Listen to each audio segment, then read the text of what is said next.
Welcome to today's deep dive. If you're joining us for the first time, or, if you're a longtime listener returning for another exploration, we are just absolutely thrilled to have you here. Yeah, really glad you're tuning in today. Before we get into anything else, I want to speak directly to you, the listener. Please take a second right now to like and subscribe to the show.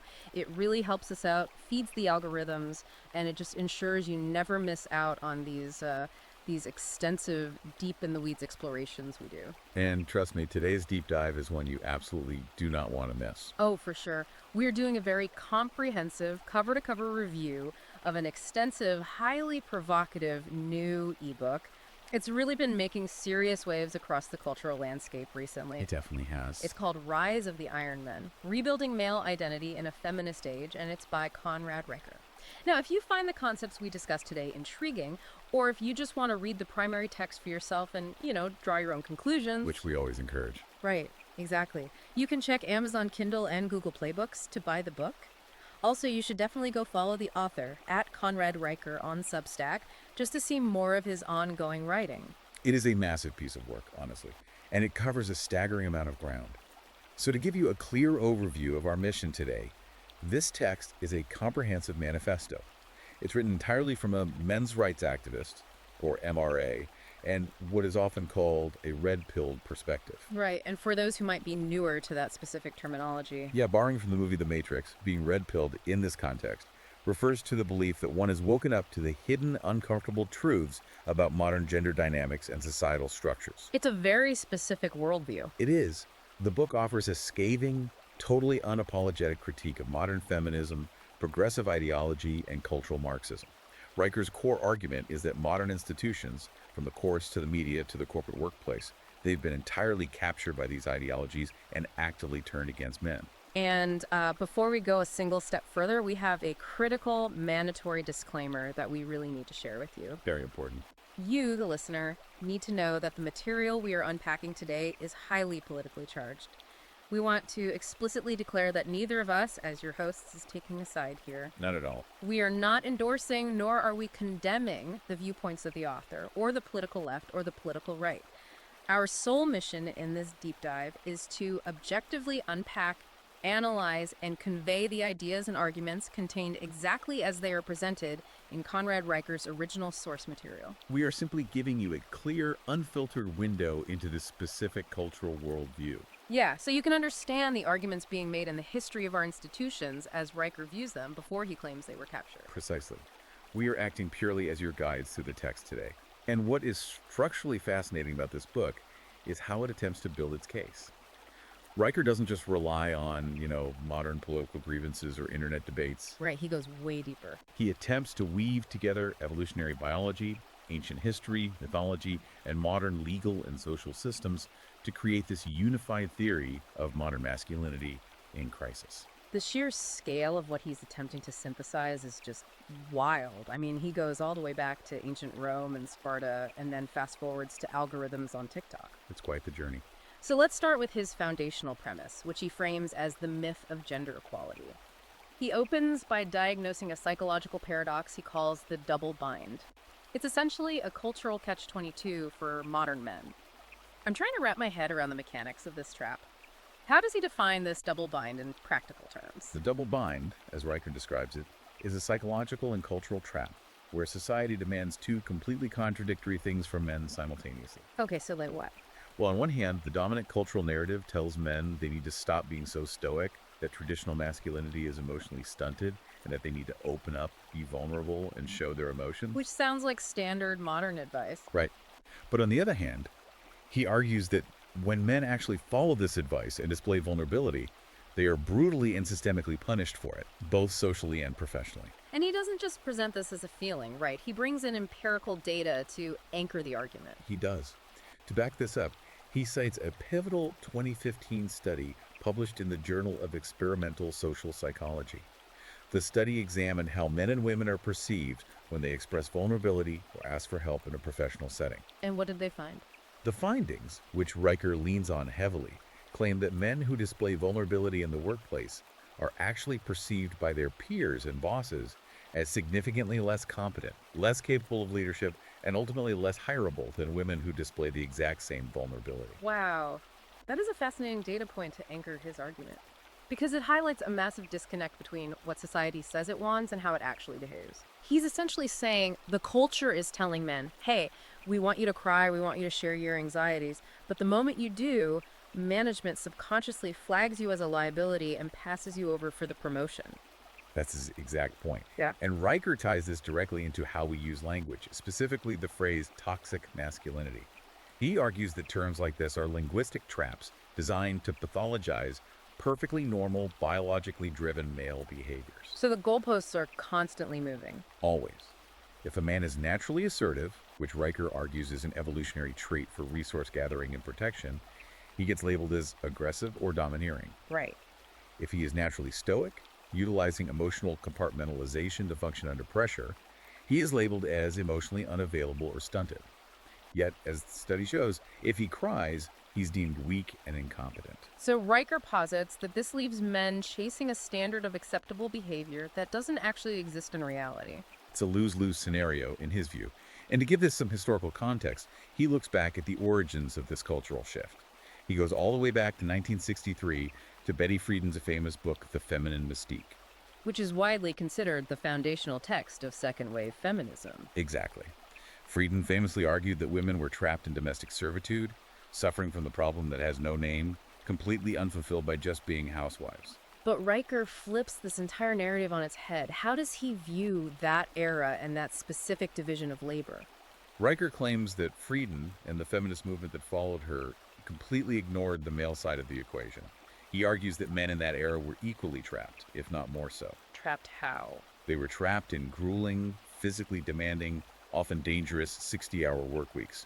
They were forced to labor in jobs they hated, commuting long hours, dealing with massive stress, just to provide for families they barely got to see. Right, he's saying the idea that the 1950s suburban home was a patriarchy designed for male leisure is a complete fabrication. That's his central historical pivot.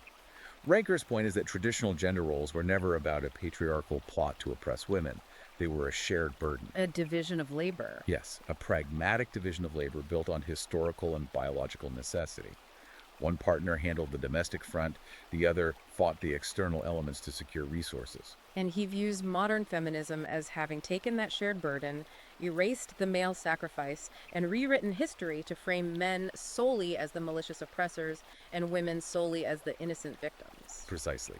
Which brings us to the biology argument. Because Riker flat out posits that gender equality, in the way progressives define it as absolute sameness, is a myth.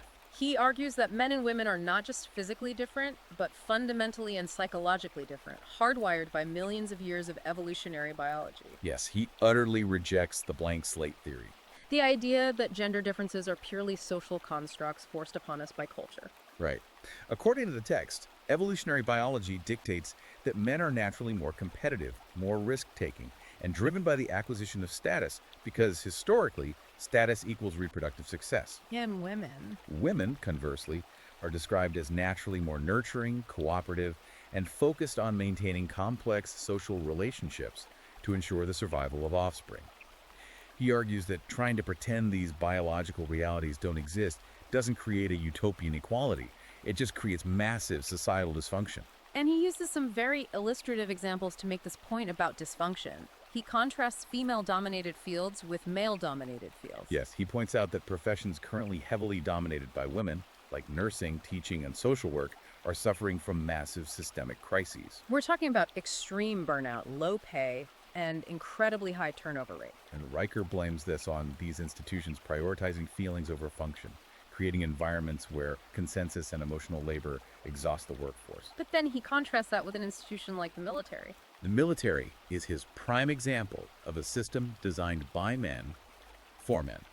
He points out that the military fundamentally relies on strict hierarchy, unquestioning discipline, extreme risk-taking, and shared physical suffering. And what about women in the military? Riker claims that when women succeed in the military, it is not because the military changed its fundamental structure to accommodate a feminine nature. Rather, it's because those specific, exceptional women successfully adapted themselves to a male framework. His broader philosophical argument here is that you cannot feminize systems that require extreme resilience, violence, or highly systematized logic and expect those systems to survive. Exactly. I want to dig into how this plays out in the modern corporate world because Riker says the workplace and the education systems have become the ultimate battlegrounds for this ideological war. He introduces this concept of the feminist feedback loop. The feminist feedback loop. Yeah, I'm trying to visualize this.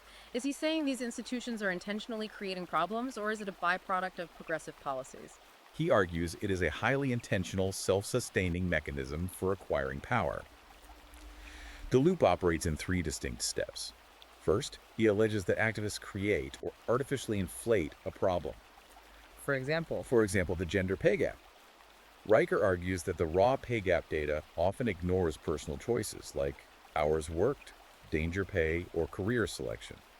But by framing it as systemic oppression, they create a crisis. okay, so that's step one. Step two, they enforce a systemic solution, such as affirmative action, mandatory diversity training, or hiring quotas. And the step three? Third, this solution inevitably creates chaos. It pushes highly competent men out, it lowers meritocratic standards, and it generates immense societal friction. And then they use that very friction to say, look, we need more of our solution. Exactly. They use the resulting friction and resentment to justify grabbing even more institutional power, claiming the resistance is proof that the patriarchy is fighting back. It's a perpetual motion machine of institutional capture. He points to James Damore as the ultimate modern casualty of this loop.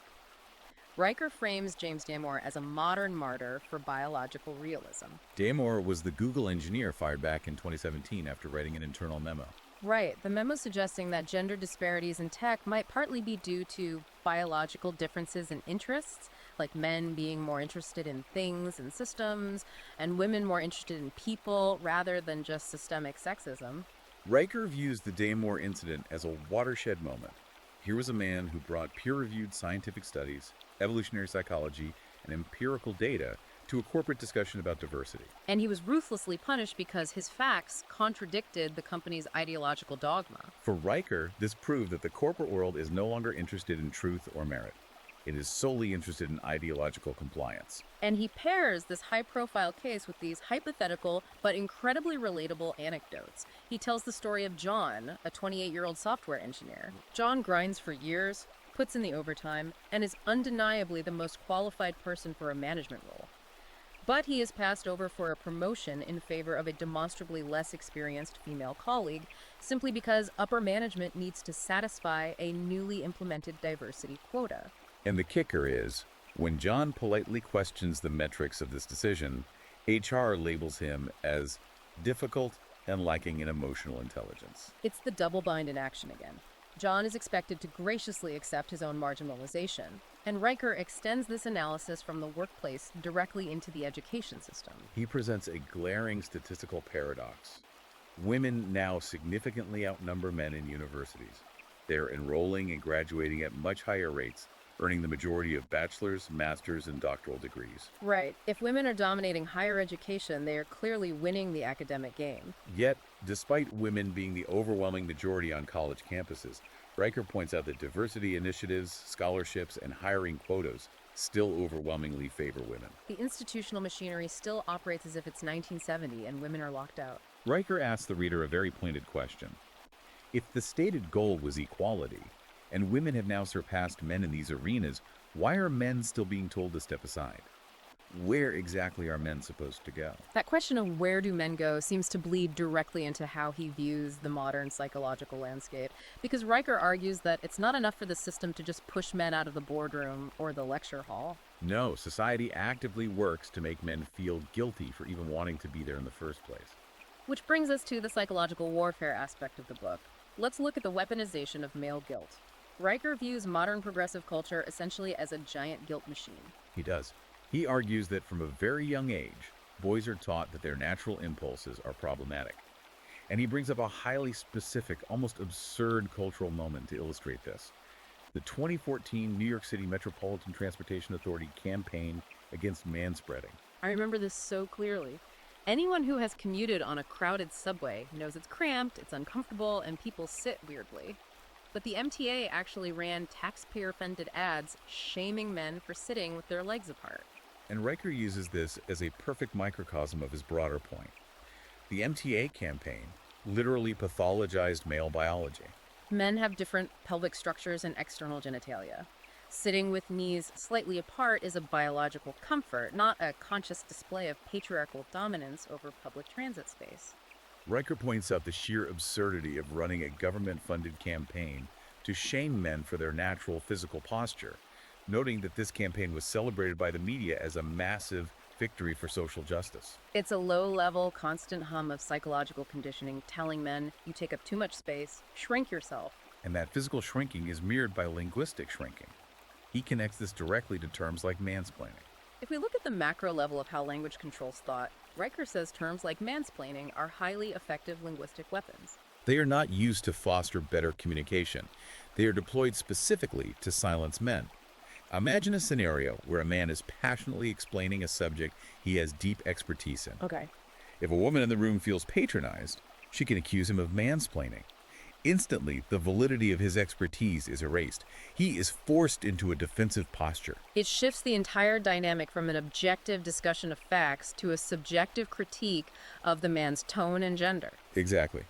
It's a mechanism to ensure men are constantly apologizing for simply occupying intellectual space or sharing knowledge. That constant state of apology and shrinking leads directly into one of the most jarring chapters in the book.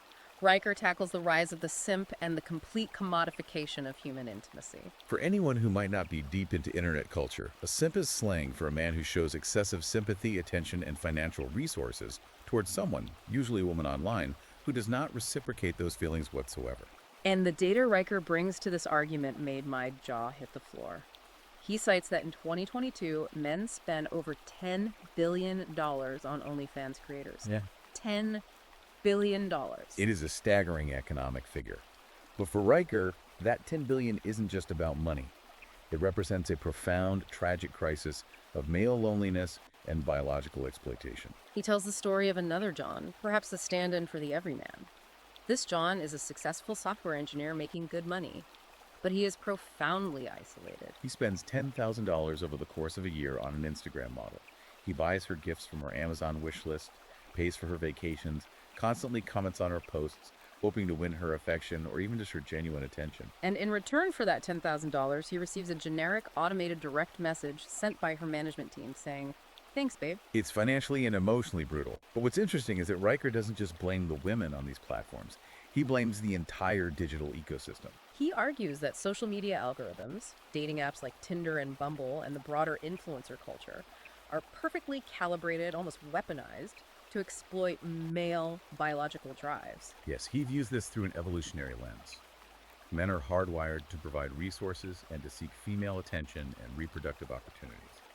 For millennia, that drive built civilizations, then built houses, hunted and protected in exchange for family and intimacy. But these digital platforms hijack that primal drive. They turned it into a sterile, one-sided financial transaction. Men are pouring their hard-earned resources into a void, getting nothing but parasocial illusions in return. The algorithm hacks the male brain, keeping them hooked on the dopamine drip of artificial intimacy while draining their wallets. So what does he say a man should do? Just try harder on Tinder. Optimize his dating profile. Not at all. Riker's proposed solution is a total, uncompromising digital detox.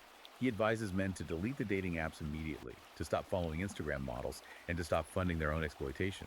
He argues that the only way to break the psychological cycle of the simp is to build personal value in the real world. He advocates for focusing entirely on fitness, career building, skill acquisition, and male brotherhood. He believes men must withdraw their attention and resources from the digital meat market and refocus on building a tangible legacy. Which is so deeply tied to the psychological toll all of this takes. Because if men are isolated, alienated at work, shamed by the culture, and drained financially by parasocial relationships, that creates a pressure cooker. Riker paints a very dark, urgent picture of the current male mental health crisis, and the statistics are horrifying. He highlights that male suicide rates are 3 to 4 times higher than women's. Men account for nearly 80% of all suicides in the United States. Furthermore, men make up 93% of all workplace fatalities. Those numbers are an undeniable reality of the modern landscape. And Riker's core argument is that society collectively shrugs at these statistics. When a man dies on an oil rig, or when a young boy takes his own life, there are no national marches. There are no corporate task forces convened to address the crisis. Why? Riker argues it's because dead, depressed, or injured men do not fit the progressive narrative. The dominant narrative dictates that women are the perpetual victims and men are the privileged oppressors. It fundamentally breaks the oppressor-oppressed matrix. Exactly. Riker claims this creates a form of societal gaslighting. Men are told every day by the media, by their universities, by HR departments, that they are the privileged oppressor class enjoying the fruits of the patriarchy. Yet their actual lived reality, Dying by suicide, dropping out of school, suffering in isolation, and dying on the job at vastly disproportionate rates. is completely denied by the culture at large. This cognitive dissonance, Riker argues, is what drives so many men to absolute despair. They're suffering, and the culture tells them their suffering is either imaginary or deserved. That brings us squarely to his identification of the institutional enemies. He doesn't just say society is bad. He points the finger directly at specific ideological frameworks and the media machine that propagates them. Let's start with the ideological side. How does Riker define and critique cultural Marxism and critical theory? Because those terms get thrown around a lot, but he seems to have a very specific application for them here. Riker views critical theory and cultural Marxism as the intellectual engines driving the war on men.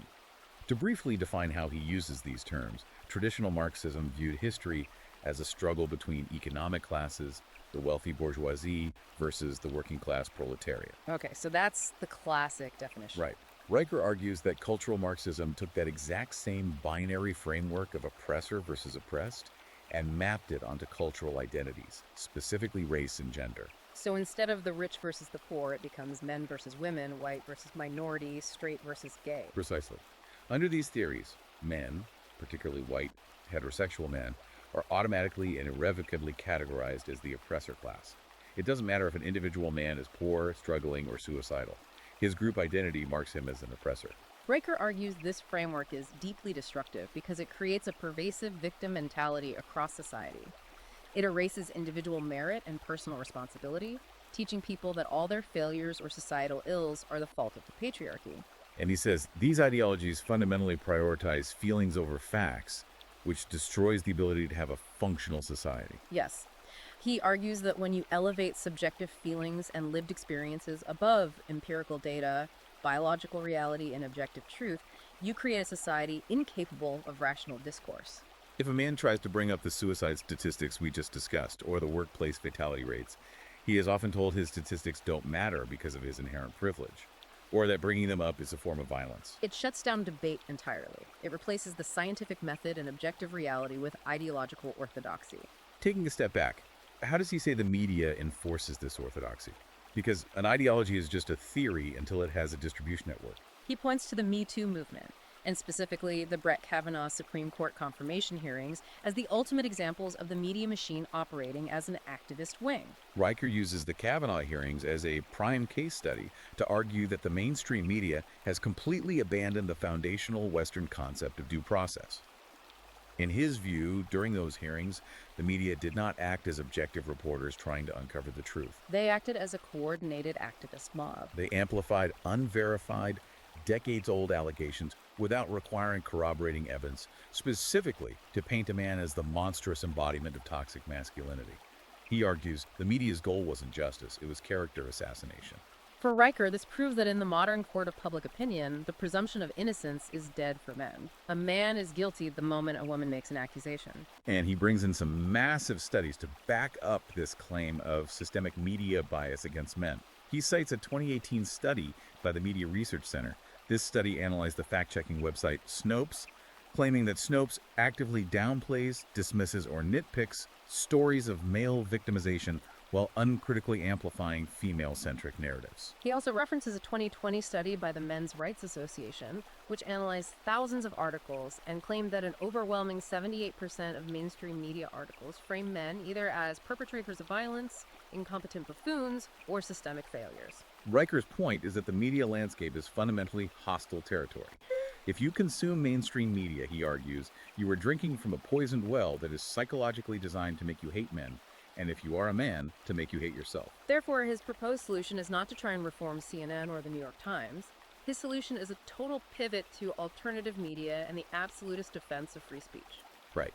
And he leans heavily into a very specific roster of alternative media figures who have exploded in popularity. He talks about Joe Rogan, Jordan Peterson, Ben Shapiro and the Daily Wire, Lex Fridman, Tim Ferriss, and Patrick Bet-David. What is crucial to understand is why Riker idolizes these figures.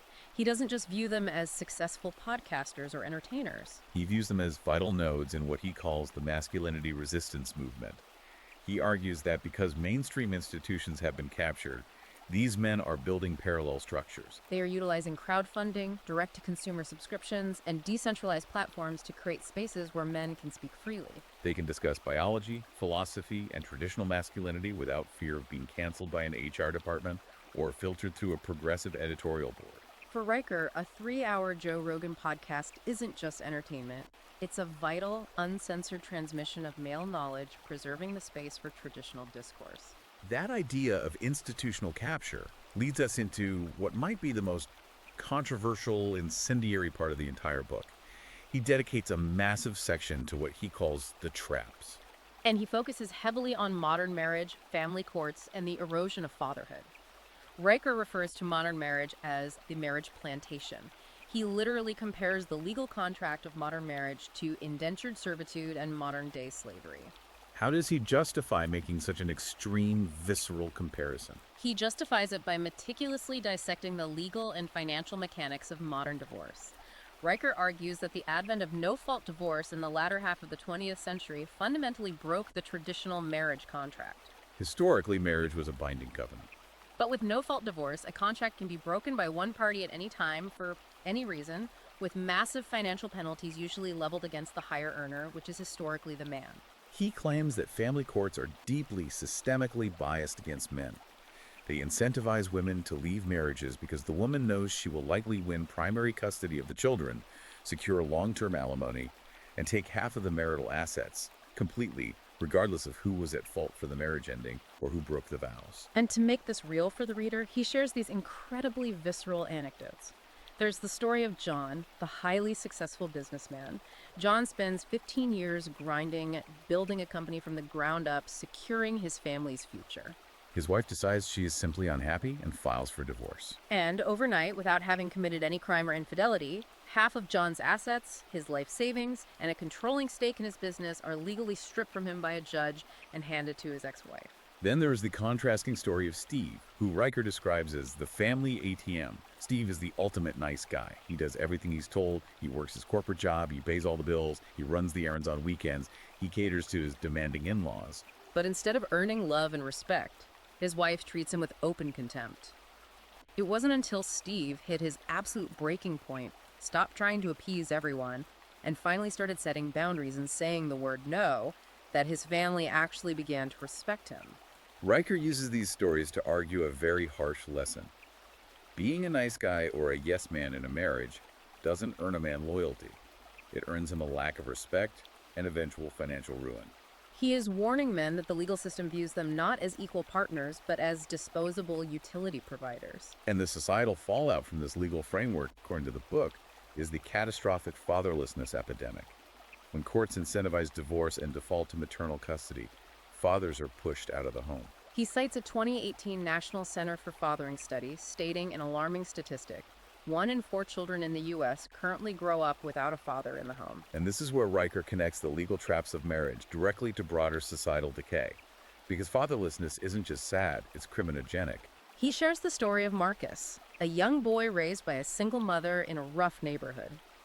The mother loves him, but she's working 2 jobs and can't provide the firm discipline a teenage boy needs. Marcus is heading down a dark path, flirting with gang activity and petty crime. But then a local male mechanic steps in. He offers Marcus an apprenticeship. He acts as a surrogate father figure, teaching the boy discipline, emotional control, and a trade. Marcus's life is completely turned around. Riker uses the story of Marcus to highlight the irreplaceable nature of masculine mentorship. He points out a glaring hypocrisy in the culture. Statistically, the presence of a father in the home is one of the greatest buffers against childhood poverty, criminality, drug addiction, and mental illness. Yet, how does the culture treat fathers? Riker points a finger at the media's portrayal of the bumbling dad trope in sitcoms. Like Homer Simpson or Phil Dunphy. Exactly.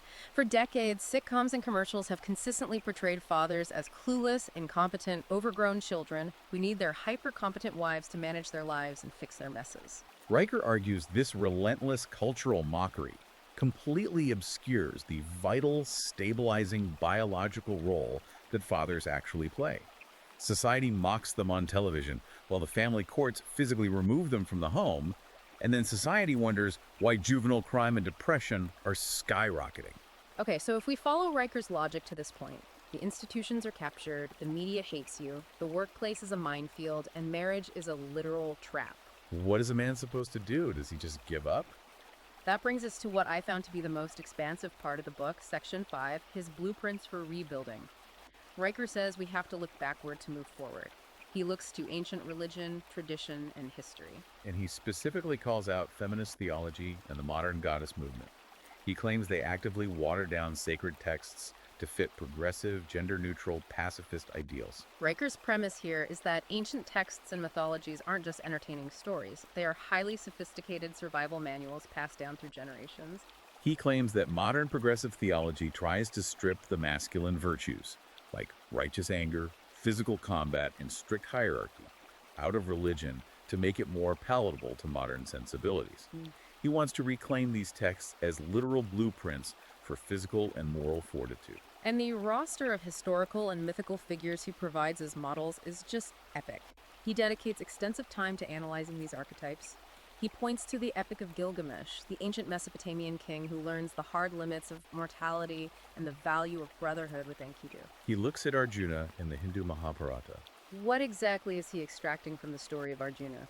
In the Mahabharata, Arjuna is faced with a terrifying moral dilemma on the eve of a massive battle, realizing he must fight his own kin. He is paralyzed by doubt, but the god Krishna essentially tells him he might fulfill his duty as a warrior. Riker extracts the lesson that masculine duty often requires extreme, agonizing action in the face of emotional paralysis. A man must do what is required of him, regardless of his internal feelings. He also brings in the knightly virtues of Le Mort d'Arthur, the biblical King David, the Anglo-Saxon hero Beowulf, and the Greek myth of Hercules. He looks at Beowulf wading into the swamp to fight the monster Grendel, or Hercules taking on his grueling labors, and says, look, these are men who faced terrifying external monsters, internal doubt, and grueling physical trials. They weren't sitting in HR seminars talking about their feelings, they were taking action. This reveals a profound truth about how Riker views tradition. He sees these myths as cross-cultural evidence that traditional masculine virtues, honor, courage, stoicism, the willingness to engage in necessary violence to protect the tribe, are universal. They are not arbitrary social constructs invented by European men in the 18th century. They are the evolutionary bedrock of human survival. When a society abandons these virtues, it becomes weak and vulnerable to collapse. Speaking of survival and societal architecture, he uses the Amish as a modern-day, real-world example of this, working in real time. He's absolutely fascinated by the Amish. Why? Because they have incredibly low rates of depression, suicide, and divorce compared to the rest of America. And Riker credits this entirely to their strict, unapologetic adherence to traditional gender roles and community insulation. Riker looks at the Amish not as a quaint religious oddity, but as a highly successful parallel society. They insulate themselves from the media machine, they do not rely on the state for welfare, and they maintain a rigid, traditional division of labor. And because of this, he argues, their communities are robust and psychologically healthy. And he extends this to the concept of natural disasters, which I thought was a brilliant rhetorical device. He asks the reader to observe what happens when a massive flood or a Category 5 hurricane hits a major city. This is his ultimate proof of biological necessity. He notes that when the power grid goes down, when the progressive HR departments close, when the police are overwhelmed, who actually steps up to save the city? Riker says it is always traditionally masculine men. It's men with chainsaws, heavy machinery, high-clearance trucks, and physical grit, who wade into the toxic floodwaters to rescue stranded people and rebuild the shattered infrastructure. He argues that when the artificial veneer of modern, comfortable civilization is stripped away by nature, all the progressive theories about gender fluidity vanish instantly. Traditional gender roles immediately reassert themselves because they are a biological imperative for survival in a hostile world. That is a powerful image.